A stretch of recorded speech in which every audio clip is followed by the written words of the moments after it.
So a question we get asked occasionally in different forms, but I think the fair way to put it is, how do I know what season my business is in? And this is a interesting question to me because if you're a first generation entrepreneur, it's very hard to separate the business season from your personal season. So I know that that's a little volatile, that things can change.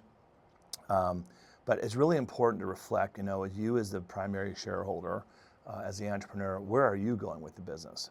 I know the generalization, speaking for myself, that we were in super high growth mode the first 20 years or so.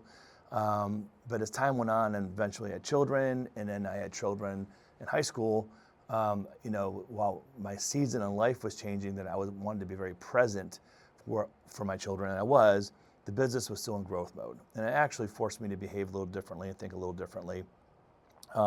Now that I'm almost an empty nester, I've got one out of college and one almost out of college and one in college, we're back in growth mode again, and growth mode in a different way. So I think it's really important to understand, where is the business from a maturity perspective? What does it need? What's it need from a strategic perspective? What does it need financially? What does it need from a leadership team?